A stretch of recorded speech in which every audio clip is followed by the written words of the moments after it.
Welcome back to another episode of The Depths of the Melody and the first one of 2025. I had the honor of sitting down with Alex from the Ukrainian death metal band Hell On.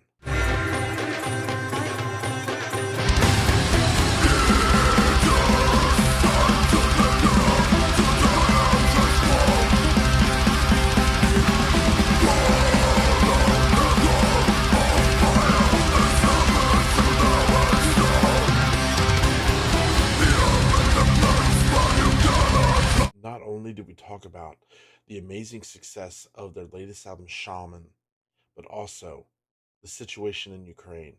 And I hope that this conversation that Alex and I have, I hope it's enriching and it's enlightening to you, and to also increase the perspective that life is valuable and who we are, what we do matters. Enjoy. Alex, I am very excited, dude, to sit down with you and talk about Shaman. And before I say anything else about this album, man, dude, you brought back this feeling of just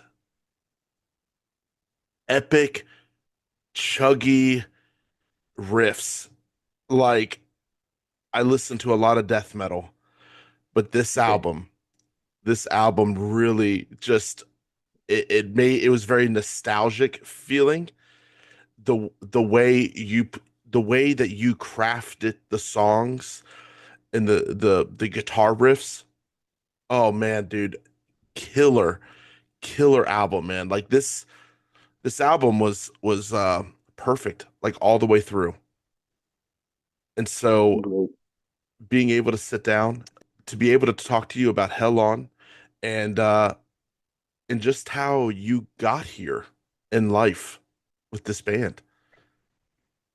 So thank you, man. So, Thank you for sitting down with me. yeah. First of all, let me thank you. First of all, because we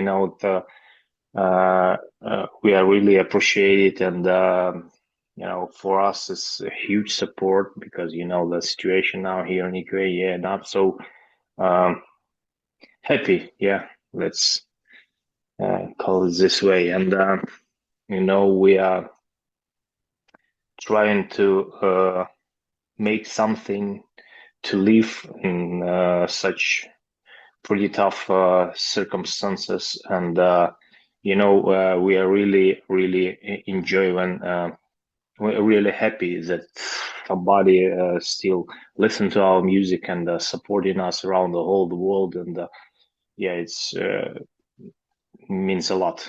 So thank you very much for supporting us and give us opportunity to spread the word about the Ukraine, about Ukrainian metal and death metal thing here, and about our latest Shaman album.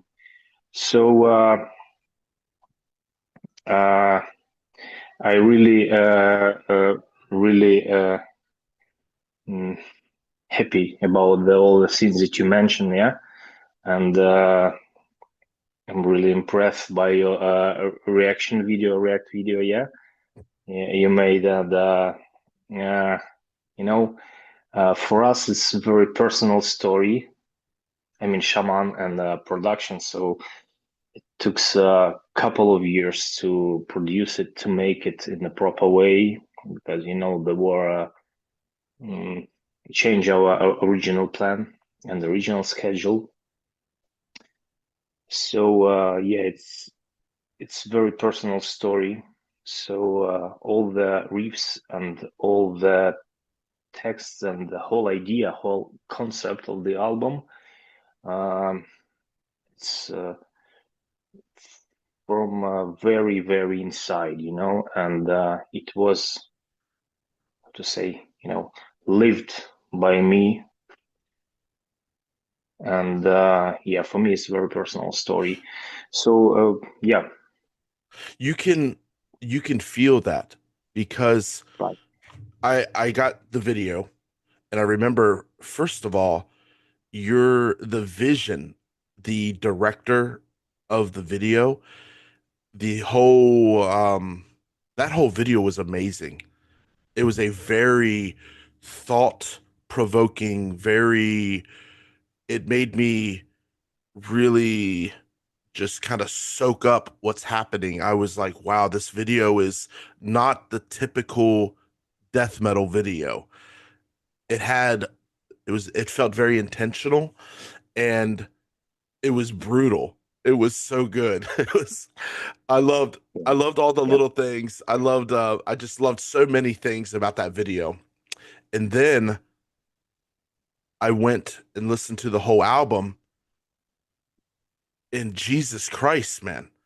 Like I from the very first song on, you you guys take us on this just heavy emotional journey like all the way through. Like it was very enjoyable and it was killer, dude. So like how did how did Hell On come together? What's the backstory? It's if we're talking about the band itself, it takes a lot of time to talk about all the years that we played together. Because this year we have uh, 20 years as a band. Yeah, so it's kind of anniversary, right? And there is our seventh album. Yeah, and we made a lot of tours, made a lot of concerts together, and uh, you know, just trying to be friends to still enjoy the music. And yeah, from 2005, yeah, when we were started, uh, it becomes a real family, I suppose. Yeah, and for these 20 years, we had only one replacement of our guitar player, and Oh, I guess it's a huge success, for yeah. us as a band. So we still we grow together, for uh, some senses, musically and physically, as obvious, yeah. So it's kind of family collaboration, let's call it Hmm. this way, yeah. So. hmm, What did what does Hell On, what does that mean? What's that name come from? Uh, so, when we started, we thought about some bright name, for all this activity that we had. And I'm a big fan of the old school heavy metal and death metal. Anyway, so I thought about this track from Wasp. Do you remember Uh, Helion? Helion. uh-huh. So and then it was also a Judas Priest song, Electric Eye, and then Helion. Do you remember? Yeah? Hmm. So we called originally band the Helion, but then we saw that there is several bands with such name. It was in the USSR period somewhere, I don't know, maybe, um, and uh, and Belaine, yeah, with the Helion. So we thought that we should make something, but not so significantly, yeah. Hmm. And we just replace the one letter with the G's, Yeah. with this dots, and we thought that maybe it will be our original mark, or something, and it hence has a slightly different meaning, like a hell and on, just a turn on, the hell, Yeah. yeah, inside you, everywhere. So something like this, I guess. It's something between these meanings, and yeah. Okay, I got it, dude. That's awesome, man. Yeah, well, you provide that energy with your music, man, because it Great. is it's so good. I was also curious too, growing up living in Ukraine. Hmm. Where what was your introduction to metal? What got you into metal?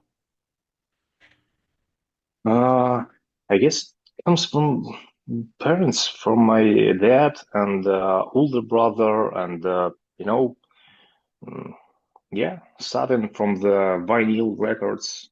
This last year I just found the collection of my father of old vinyls, and I thought Wow. just, about 30 years ago, I started to listen to this vinyl of Black Sabbath, first Black Sabbath, and I was kind of little guy, yeah, and I was afraid of it music, yeah.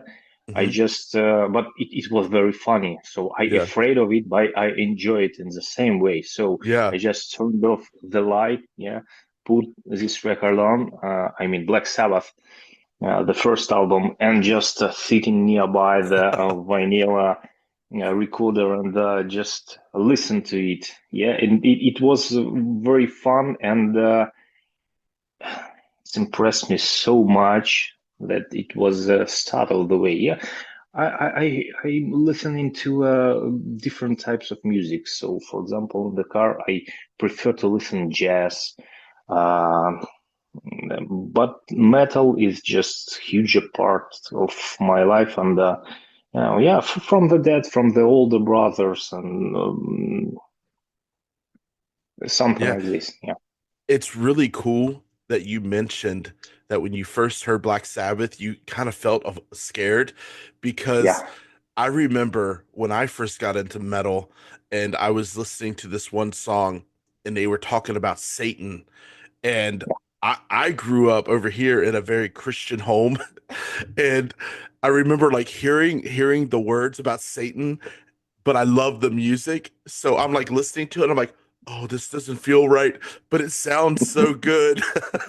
That's yeah, yeah. that's awesome, man. I was kind of curious about I was always wondering if like music was harder to find, in different countries, so I didn't know if it was harder to find metal over in Ukraine compared to like America or Yeah, it's a very complicated story about the metal in the previous USSR territory. Yeah, because I grown up in USSR, Mhm, and Ukraine got its independence 30 years ago, more than 30 now. Yeah, mhm, and uh, it always was underground, real underground. Yeah, mhm, it was forbidden to buy vinyl records, to share the tapes, whatever. Was not.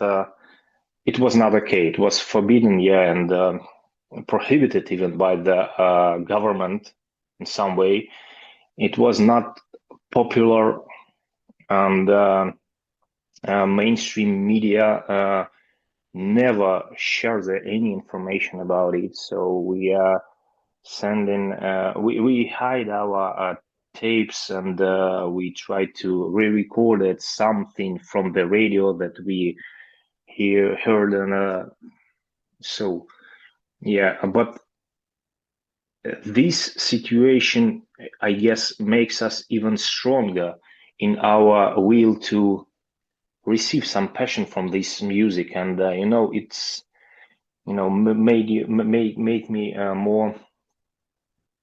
more fan, yeah, of this type of music. So it kind of, mm, yeah, it's very personal, man. for Like, forge of steel. yeah, Uh, because like, yeah, here it's no big deal. You can go anywhere. right, So right. just the thought of you literally have to hide your music because of where you live. That is mind blowing. That's such a and Yeah, no wonder like so much passion comes through your albums because like you had to hide this shit. yep, Like yep. so talking about your new album, Shaman, what what is the whole album about? What are you trying to say? It's a story about the young guy, uh, tribal leader, who became a shaman, the spiritual leader of a tribe. The story begins at the 2015, I guess, when we made Once Upon a Chaos album, and we made this video, the first opener track. We made a video on Hortisa Island. There is a place in my native city, Zaporozhye, and kind of national park and the museum of ancient times, and we have special place there called Skisian Stam. There is a old burial complex with old stones, and monuments and stuff like that. So Hmm. we made video there, and just when we made it and saw the result, the video, the shooting, and I thought about the maybe it's just the beginning of the new path for us. I don't know, and mm, there, and after we made this movie, made this video clip, I saw that Skis and Stam it has more depth in as idea and concept, and I would like to receive something more from it. Not just make beautiful pictures or video. And we started digging, and mm, the whole ideas came from this one song particular. So first of all, we used um, dream there, bam, bam, bam, such Yeah. kind of instruments, and we use sitar on it, and god pipe. There's Ukrainian kind of instrument, god pipe. It has some strings, and anyway, you can listen to it. So it was just the beginning of the story. And then it just developed more details, more ideas. So we thought that maybe it will be more to say, yeah, about Skis and Stam, about old native tribes that live there, and it's part of our history as well. Yeah, part of us in some aspects. So for me personally, I feel like Skis and Stam, Shaman, and one more album that we already start to do to create. It's a kind of trilogy, you know. Uh, Hmm. and Skis and Stam was the original point for this story. So Shaman is the story in the middle of this trilogy, talking about young guy who become a shaman and the spiritual leader of the tribe. And as I told you, there is a very personal story for me, because all the uh, song, I just thought about the main ideas. I made a, concept, and our vocal guy, Alexander, made texts, but I prepared for him some kind of, mise en scène, So I provide him idea like a first track. It could be what steps dreams about. So I saw the picture of Ukrainian painter, Ivan Marchuk, a very old guy and very um, famous for his style of painting, And I saw his picture about Dnieper. It's a river. There's a main river of the Ukraine country, and uh, he had a picture like a night over the Dnieper. I can't remember Mm. exactly, but it was just like a sparkle in me. That whoa! what steps dream about, because we have a lot of steps here in Ukraine, and well, just the beginning of the story now, cold sky and night and the fire and flames and burning and tribes and dancing over their flames.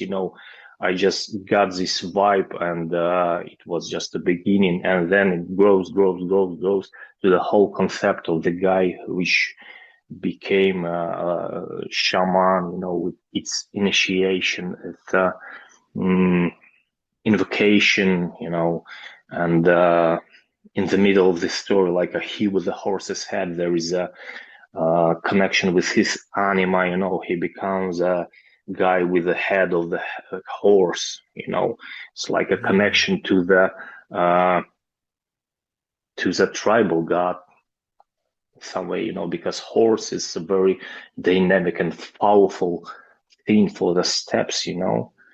Yeah, and it's about the hunting. It's about instincts.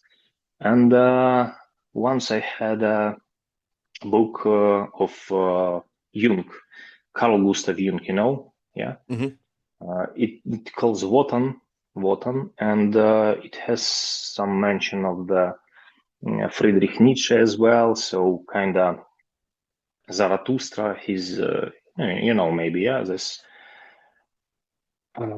And okay. So I took the concept of this guy, and it's a story about his transformation with the different stage of his understanding himself, yeah, as just a human being, and there's in the end there is kind of creature, yeah, who is talking to tribal god or hmm something. I put this refrain in the text, like I am the fire, I am the wind, I am the stone.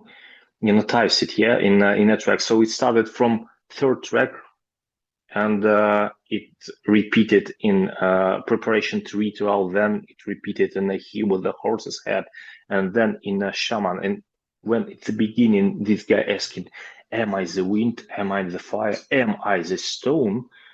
In the end, we have, "I am the wind, I am the fire, I am the Oh, stone, I am old man, and I am a child," and there is from shaman. So there's whole transformation. So, it's all about the initiation, and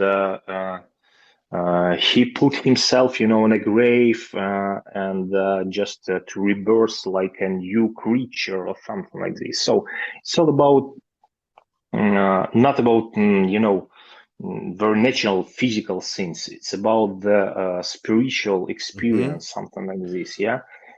And yeah, that's and it's what this is all about. Sorry about, yeah, and in a way, you said that this a, a lot has to do with Ukrainian history, but also too, this sounds kind of reflective to yourself. You probably see yourself in this man who is trying to find his way, find can he be a leader? Can he be a spiritual leader? yeah, That's brilliant. How, you know, this is a heavy, deep subject, right? yeah, yeah. But how has this affected you on your own spiritual level? To explain all these things, let's think about music itself, and our relations, yeah, with it, because when we started the offspring, yeah, young guys, we just would like to be an Ozzy Osbourne, with a lot of booze, girls, and all this Mhm. stuff. And then now I'm 40 plus years old guy, and all of us had a family now and children, and you try to not convince somebody to listen to your music. You try to convince yourself somehow. You try to impress yourself. you know, and it becomes more and more internal process, you know. You Yeah. try to enjoy first of all. So I'm 40 plus guy, and I'm enjoying all the things that I'm really like. So I don't want to impress somebody with something. So I don't have so much time, yeah, till the end of my life, especially here in Ukraine in our circumstances. Believe it or not, today at night I heard the sound of Shahed. There is a drone attack from Russia, yeah, and almost every night here is air raid siren here in Ukraine.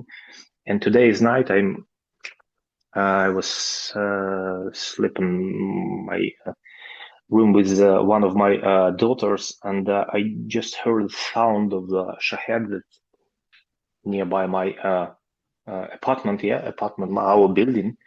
Yeah, it's city center of the Kiev, and I heard the sound of the air protection system, like Yeah. so everywhere, and I just thought, it's become so common. So yeah, we are really used to these sounds, and I mean, you know that your life could be uh, could end in just every day here in Ukraine. Just it makes you uh, so it's you just enjoy every moment and every day of your life, because now it's very important to live every single day, enjoy your uh, enjoying it, yeah, and talking to family and spending time together, with the friends, with the family, uh, create something. I really enjoy to play guitar and, read a book, mm, see some movies, yeah. So we really enjoy it because it could finish tomorrow or even Mhm. today. And that's why it's so feelings when you create something. So I guess it reflects to our creation processes 100%, because we know that we should enjoy it, and I really like all the way of creation, because yeah, you know the truth, and you know the value of all these things, yeah, around Mhm. you and inside you. So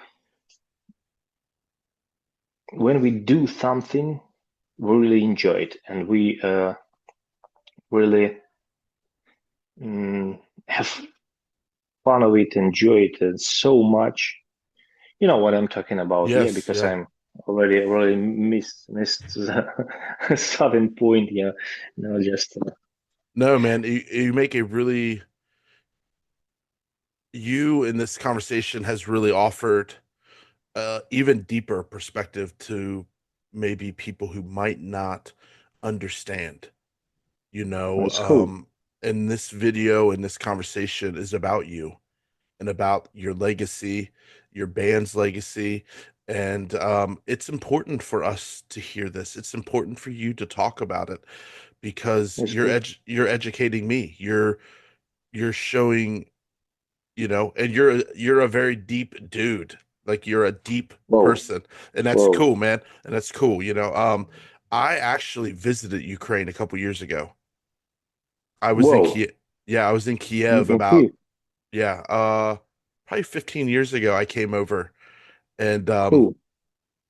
I remember I remember coming into Ukraine, and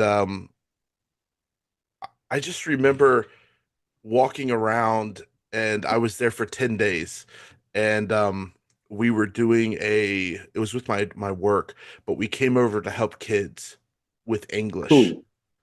And Cool. but I will never forget some of the things I saw over there, and the people. It was probably one of my favorite trips, man. I'll tell you about it. I'll tell you That's about it cool. later. Yeah. Okay. But Okay. dude, this was very very enlightening to me, and I know it is going to be for the people who watch this. You kind of going through the album, what the album's about, how Hell On has come to be, and this was a great, this was awesome, man. I just want to say thank you, man, for taking time to talk. Thank, thank you, thank you. You know, it's yeah, as I told you at the beginning, we really appreciate it because yeah, uh, we had a lot of things to say with our music, yeah, and I don't want to make it a political issue to talking about, yeah, in this particular conversation. But you know, it's a very rough time and tough time for Ukraine. So the Shaman, the album that we did, and the next album that we doing now, it's all about our ability to still feeling alive, you know, and doing something. And we really appreciate the support of our army forces for this opportunity because yeah, we're still alive, and my family is still alive, and just thank you for supporting us. And you know, we are really impressed how our latest album. We are in a top 20, top 10, top 30 around the whole world. You know, death metal is a small niche. Yeah, Yeah. it's not about the major, not about pop culture and stuff like that. So, yeah, we are really impressed how it's going, and it's really cool to see some reaction from the people all over the world. And it also helps us to talk about Ukraine, about the situation, and anyway, so thank you first of all. Yeah, I told you for supporting us and give us opportunity to talk about it.